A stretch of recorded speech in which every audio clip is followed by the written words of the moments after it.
आज पढ़ाऊंगी reproduction. Reproduction का मतलब होता है अपने ही जैसा प्रोड्यूस करना, ठीक है, रिप्रोड्यूस करना, दोबारा से कोई चीज प्रोड्यूस करना, दैट इज कॉल्ड रिप्रोड्यूस। ठीक, reproduction.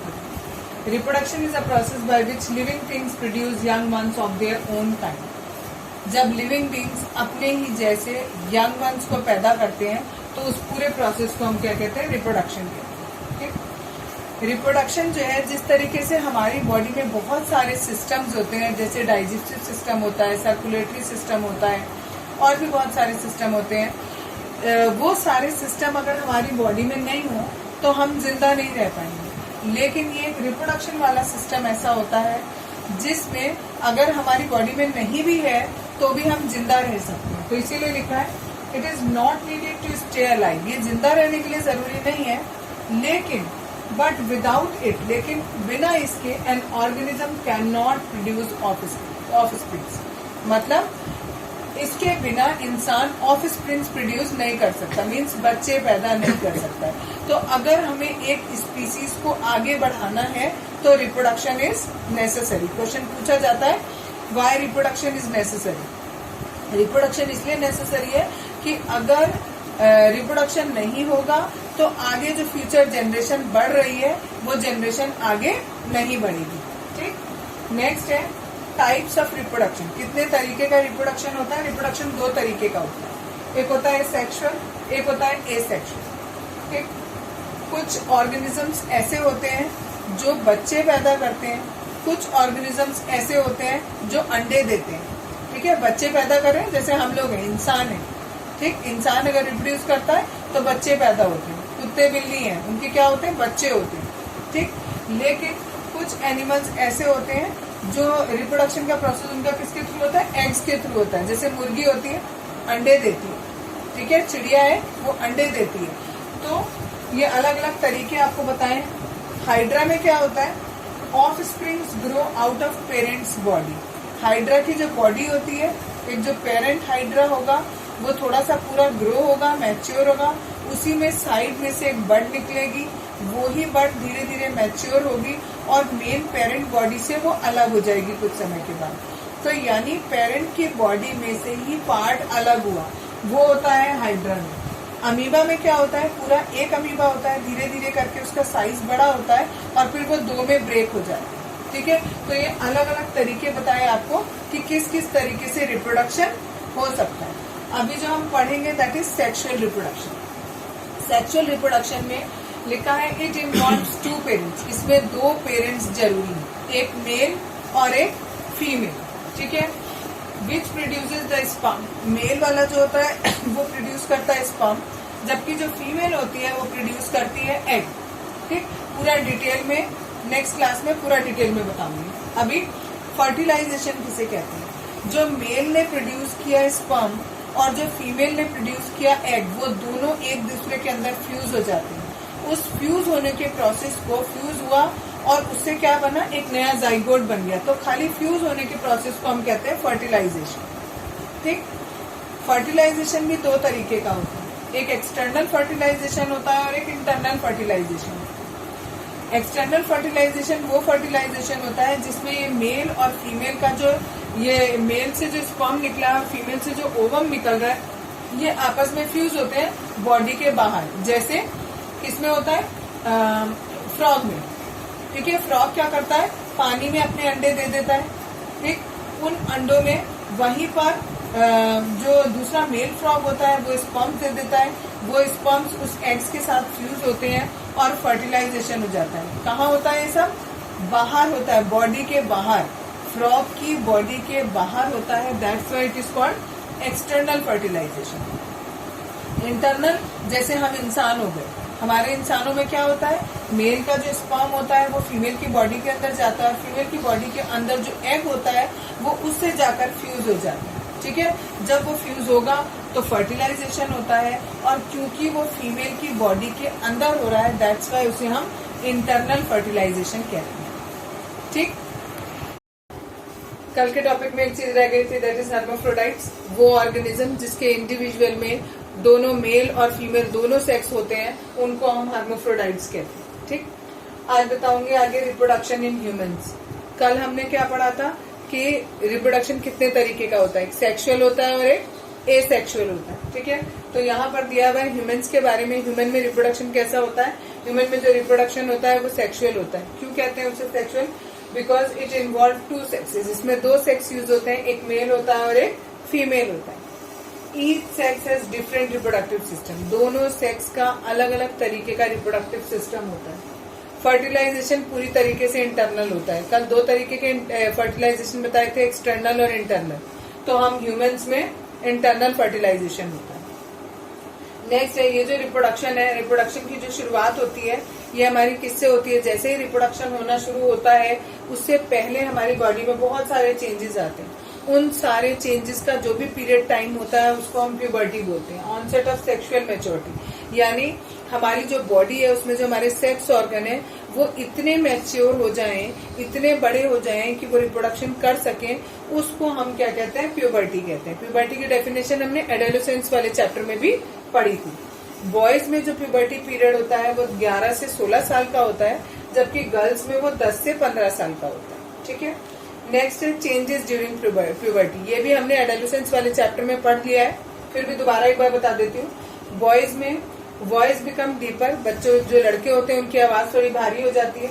Growth of hairs on face and body, लड़कों के पूरे फेस पर दाढ़ी मूछें आने लगती हैं, ठीक है। और भी बॉडी पे, पैरों पे बाल, हाथों पे बाल और अंडर आर्म्स में बाल, और जो आपके जेनेटिक पार्ट्स होते हैं, सॉरी जेनेटिक कह रही हूँ, जो रिप्रोडक्टिव पार्ट्स होते हैं वहां पर भी बाल आने लगते हैं।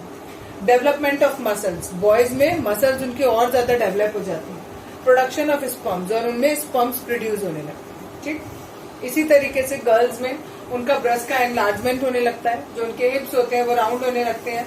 जो ग्रोथ होती है हेयर्स की वो लड़कियों में भी होने लगती है अंडर आर्म्स में, और जो उनके रिप्रोडक्टिव ऑर्गन्स होते हैं उनके आसपास भी बाल आ जाते हैं। अब डिटेल में बताऊंगी मेल रिप्रोडक्टिव सिस्टम। ये मैंने फिगर बनाया है मेल रिप्रोडक्टिव सिस्टम का, ठीक है। यहाँ पर देखो ये वाला ये जो गोल पार्ट है इसको हम कहते हैं टेस्टिस, ठीक है। ये मेन अंदर ये वाला पोर्शन है, दिस इज कॉल्ड टेस्टिस। और ये एक थैले जैसी संरचना में, सैक लिखा है ना, सैक मीन्स थैला, एक थैले जैसी संरचना होती है, बॉडी के बाहर होती है, इसमें ये टेस्टिस होता है। इस टेस्टिस के अंदर स्पर्म्स प्रोड्यूस होते हैं। जो स्पर्म्स यहाँ प्रोड्यूस होते हैं वो इस ट्यूब के द्वारा ऐसे जाएंगे, इस ट्यूब को हम वास डेफर्स कहते हैं। और ये वाला जो पोर्शन होता है इसे यूरेथ्रा कहते हैं। यूरेथ्रा हमने पढ़ा था जब हमने एक्सक्रीटरी सिस्टम पढ़ा था, कि जो ह्यूमन बॉडी में जितना यूरिन होता है वो सारा का सारा इस यूरेथ्रा के थ्रू ही बाहर आता है। और ये जो यूरेथ्रा जिसके अंदर है दैट इज कॉल्ड पेनिस, और इसके थ्रू बाहर आ जाता है कौन? स्पर्म्स बाहर आ जाएंगे, ठीक है। बाहर आ जाएंगे और कहाँ जाएंगे? फीमेल की बॉडी में जाएंगे। वो हम तब पढ़ेंगे जब फीमेल वाला रिप्रोडक्टिव सिस्टम पढ़ेंगे, आगे का पोर्शन तब बताऊंगी। अभी केवल इतना समझो कि जो आपके स्पर्म्स हैं वो इस टेस्टिस के अंदर प्रोड्यूस होंगे, ठीक है। और एक बार में मिलियंस ऑफ ये स्पर्म्स प्रोड्यूस होते हैं, और ये स्पर्म्स इस ट्यूब के थ्रू, वास डेफर्स कहते हैं, इसके थ्रू यूरेथ्रा से होते हुए पेनिस से बाहर आ जाएंगे, ठीक है। जो स्पर्म्स होते हैं उसका फिगर इस तरीके का होता है कुछ। इसमें 3 पार्ट होते हैं। पहला पार्ट आपका आगे का हेड कहलाता है, बीच वाला मिडिल पार्ट कहलाता है, और लास्ट वाला टेल कहलाता है, ठीक है। जो फ्यूजन होता है, एग हमारा इस शेप का होता है, कुछ अंडाकार थोड़ा सा, ठीक है। और ये वाला पोर्शन इसमें जाके हिट करेगा और इसके अंदर फ्यूज हो जाएगा। अगर ये दोनों फ्यूज हो जाएंगे आपस में तो उसे फर्टिलाइजेशन कहते हैं। फर्टिलाइजेशन अगर हमारा हो जाएगा तो जाइगोट बनेगा, और जाइगोट बड़ा होकर बेबी में प्रोड्यूस हो जाएगा, ठीक है। अब इसी को देखो क्या क्या लिखा हुआ है। 1 पेयर ऑफ टेस्टिस, बॉयज की बॉडी में 1 पेयर ऑफ टेस्टिस होते हैं। पेयर का मतलब 2 होते हैं, ठीक है। मैंने आपको एक ही दिखाया, एक इस तरफ होता है, एक पेनिस के उस तरफ, ठीक है। आप ये कह सकते हो पेनिस के उस तरफ नहीं, एक्चुअली ये पूरा एक बैग होता है, इस बैग के अंदर 2 टेस्टिस 2 होते हैं अंदर, ठीक है। पूरा इस तरीके से बैग होता है, एक ऐसे होता है और एक ऐसे होता है, ये 2 टेस्टिस होते हैं, ठीक। अगर आप सिंगुलर एक टेस्टिस की बात करें तो उसे टेस्टिस बोलते हैं, और अगर आपका पेयर है तो ये स्पेलिंग आपकी थोड़ी सी चेंज हो जाएगी। कहाँ पर लोकेटेड होते हैं? Located outside abdominal cavity in a sac called scrotal sac. जो मैं आपको ये सैक बता रही हूँ, इस सैक का नाम क्या है? Scrotal sac. बॉडी के बाहर कहाँ पर होंगे? स्क्रोटल सैक में ये होते हैं। कौन होते हैं? टेस्टिस होते हैं। ये टेस्टिस काम क्या करते हैं? मेल गैमेट प्रोड्यूस करते हैं। मेल गैमेट कौन सा होता है? स्पर्म्स, ठीक, और मिलियंस में प्रोड्यूस करते हैं। ईच स्पर्म, हर स्पर्म के 3 पार्ट होते हैं, हेड होता है, मिडिल पीस होता है और टेल होता है। Testis produce male hormone. एक चीज और, टेस्टिस में 2 चीज प्रोड्यूस होती है। एक तो अभी आपको बताया ये स्पर्म प्रोड्यूस हुआ, दूसरे ये हार्मोन प्रोड्यूस होता है, टेस्टोस्टेरोन, ठीक है। एक नेक्स्ट चीज आपको बताइए सीमेन। सीमेन के लिए ये है कि ये मैं थोड़ा सा पढ़ देती हूँ आपको तो आसानी रहेगी समझ में। As the sperm move through sperm duct, fluid from 3 glands pour into their secretion into the ducts. The mixture of fluid and sperms is called semen. सुनो अब ध्यान से, मैंने आपको बोला यहाँ पर स्पर्म्स प्रोड्यूस हुए। जैसे ही स्पर्म प्रोड्यूस होते हैं, बाकी 2-3 ग्लैंड्स ऐसी होती हैं जिनमें से कुछ फ्लूइड निकलता है। वो फ्लूइड सारा का सारा यहाँ पर आ जाता है और मिक्स हो जाता है स्पर्म के साथ में, ठीक है। जब वो फ्लूइड मतलब होता है एक तरीके का लिक्विड, ठीक है। जब वो फ्लूइड इन स्पर्म्स के साथ मिक्स हो जाता है तो उसको नाम दिया जाता है सीमेन, ठीक है। ये सीमेन जब मेल और फीमेल सेक्स करते हैं तो मेल की बॉडी से ये सीमेन फीमेल की बॉडी में जाएगा, ठीक है। और उस सीमेन के अंदर क्या होंगे? स्पर्म्स होंगे। वो स्पर्म्स एग के साथ फ्यूज होंगे, फर्टिलाइजेशन होगा, तब न्यू बेबी प्रोड्यूस होगा। क्लियर? आज पढ़ाऊंगी female reproductive system. Female reproductive system में 4 चीजें होती हैं। One is a pair of ovaries, 2 ovary होती हैं, ये ओवरी है। दूसरा है ओविडक्ट, ये ओविडक्ट जो होते हैं इनको हम फैलोपियन ट्यूब्स भी बोलते हैं, ठीक है। नेक्स्ट है यूट्रस और फिर है वजीना, ठीक। ये वाला जो पार्ट होता है दैट इज यूट्रस और ये वाला जो पार्ट होता है दैट इज वजीना। ये पूरा का पूरा फीमेल रिप्रोडक्टिव सिस्टम है। इसमें ये कहाँ लोकेटेड होता है? लोअर एब्डोमेन में, ठीक। अब नेक्स्ट टॉपिक है that is ovulation, release of ovum from ovary. ये जो ओवरीज होती हैं, इन ओवरी में 1 महीने में एक एग रिलीज होता है। इन ओवरीज में एक इधर होगा, एक इधर होगा, ठीक है। ये एग्स यहाँ बनेंगे और इस फैलोपियन ट्यूब्स के द्वारा होते हुए यहाँ इधर आ जाएंगे, ठीक है।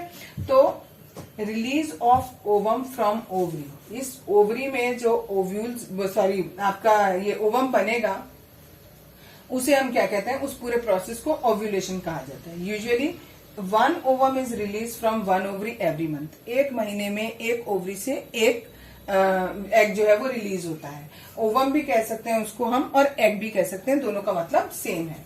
नेक्स्ट है ovum travels through oviduct to uterus. मैंने बताया भी आपको, यहाँ पर बनेगा, यहाँ से ओवम इधर चलेगा और कहाँ आ जाएगा? इधर यूट्रस में आ जाएगा।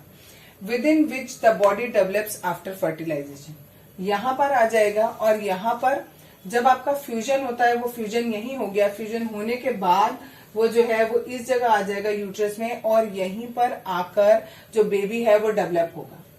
Female hormones release by ovary, और ये जो ओवरीज होती हैं, इन ओवरी में ओवम के साथ साथ 2 फीमेल हार्मोन्स होते हैं, वो भी रिलीज होते हैं। उनका नाम होता है प्रोगेस्टेरोन और ओगेस्ट्रॉन, ठीक है। नेक्स्ट है फर्टिलाइजेशन। जब आपका स्पर्म्स जो होता है वो स्पर्म फ्यूज हो जाते हैं ओवम के साथ में और मिलकर बनाते हैं जाइगोट, तो उस पूरे प्रोसेस को हम नाम देते हैं फर्टिलाइजेशन, ठीक। अगर जो इसमें एग बना था, एग यानी ओवम, जो यहाँ एग बना था, अगर वो स्पर्म के साथ फ्यूज हो जाता है तब तो कहलाता है फर्टिलाइजेशन। और अगर वो फ्यूज नहीं होता है तो क्या होता है? जितना भी यहाँ पर ये ओवम था, जो यहाँ स्पर्म आए वो, प्लस जितना भी यहाँ पर और मसल्स वगैरह, थोड़ा सा ब्लड होता है और भी कुछ चीजें होती हैं, वो सारी की सारी इस वजीना के थ्रू बाहर आ जाती हैं in the form of bleeding, और उस पूरे प्रोसेस को हम नाम देते हैं मेंस्ट्रुएशन, ठीक है। अब है डेवलपमेंट ऑफ एम्ब्रियो। जो भी यहाँ पर हमारा फ्यूजन होने के बाद जो पोर्शन हमारा यहाँ आया उसको हम एम्ब्रियो बोलते हैं, यानी जो स्टार्टिंग होती है बेबी की उसको हम एम्ब्रियो बोलते हैं, ठीक है। After fertilisation cell division take place and form different groups that finally developed into different tissues and organ of the body.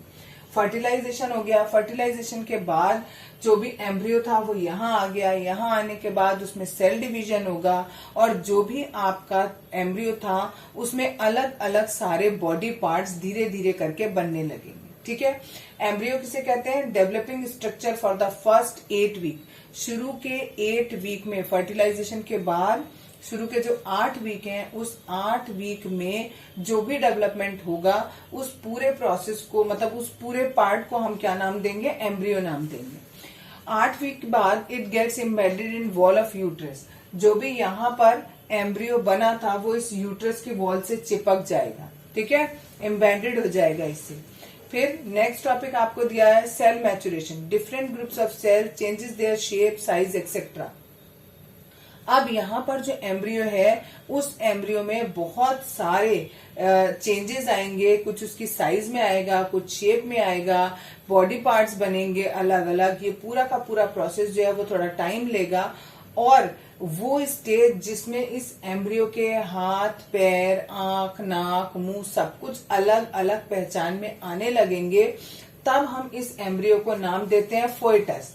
यहाँ लिखा है the stage at which all the body parts of embryo could be recognise. सारे body parts अलग अलग recognise कर सको, ये बता सको कि यहाँ हाथ है, यहाँ पैर है, यहाँ आंखें हैं, तो उस समय जो एम्ब्रियो होता है उसको हम नाम देते हैं foetus. In human this stage reached after 8 weeks of fertilisation. Fertilisation होने के 8 हफ्तों बाद जो भी आपका न्यू बेबी होता है उसके हाथ, पैर, आंख, नाक, मुंह अलग अलग दिखाई देने लगते हैं, उस समय हम उसको नाम देते हैं फोइटस। ठीक है, जब हमारा ये फोइटस बन गया, अब धीरे धीरे करके फोइटस जब पूरा डेवलप होगा, वो पूरा का पूरा डेवलप किसमें होता है? ह्यूमन की बॉडी के अंदर ही होता है। और जब उसमें सब चीज प्रॉपरली डेवलप हो जाएगी तो आफ्टर 9 मंथ जो है वो बेबी बॉर्न हो जाएगा। आज बताऊंगी विवापोरस एनिमल। कौन से एनिमल? विवापोरस। कौन होते हैं वो? जो give birth to young ones. ठीक है, जैसे हम लोग हैं, हम लोग क्या करते हैं? अपने ही जैसे बच्चे प्रोड्यूस करते हैं, तो जो बच्चों को पैदा करते हैं दैट इज विवापोरस। दूसरे होते हैं ओविपारस। ओविपारस कौन से होते हैं? वो एनिमल्स जो एग लेस करते हैं, बच्चे नहीं पैदा करते, वो अंडे देते हैं, उन्हें हम कहते हैं ओविपारस। नेक्स्ट है process of development in fish. ये क्यों पढ़ रहे हैं, पहले ये सुनो। जो हमने प्रोसेस पढ़ा था कि एम्ब्रियो कैसे कैसे बड़ा होता है, बहुत सारे एनिमल्स ऐसे होते हैं जिनमें थोड़ा प्रोसेस जो है वो थोड़ा थोड़ा डिफरेंट होता है। ठीक है, तो यहाँ पर आपकी बुक में फिश के बारे में बताया गया है, तो हम इसीलिए उसका प्रोसेस पढ़ रहे हैं, process of development in fish.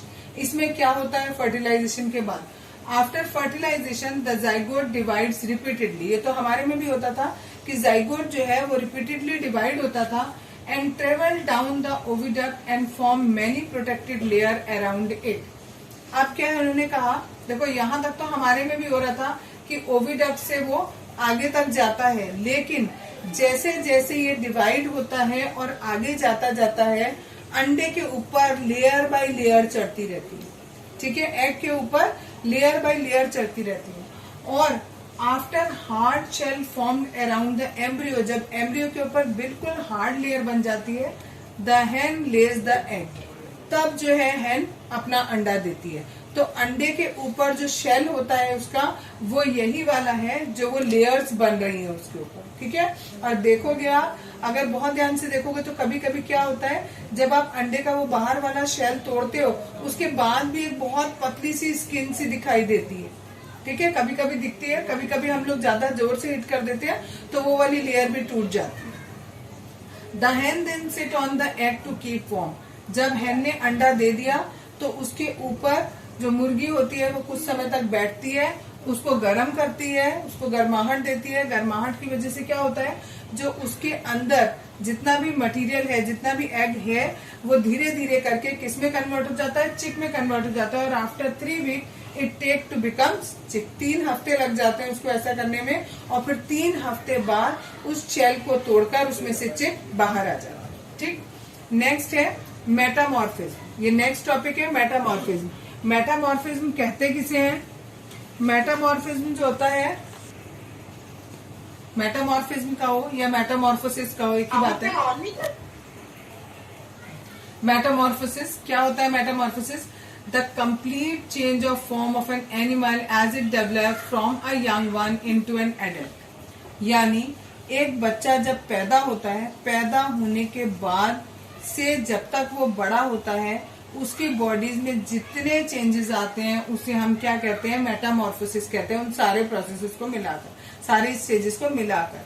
जबकि जब हम इंसान होते हैं, इंसान में ऐसा कुछ नहीं होता। इंसान में जो बेबी होता है वो भी पूरा उसके एक एडल्ट के जैसे, जैसे एक एडल्ट दिखता है उसी तरीके से दिखता है, बस उसकी सारी चीजें छोटी होती है। ठीक है ना, जैसे हाथ है, हाथ थोड़े छोटे होंगे, नाक है, आंख है, मुंह है, सब थोड़ा थोड़ा छोटा होता है। बट जो कुछ एनिमल्स ऐसे होते हैं जिनमें बिल्कुल डिफरेंट होता है। ठीक, जैसे फॉर एग्जाम्पल उन्होंने दिया है फ्रॉग का।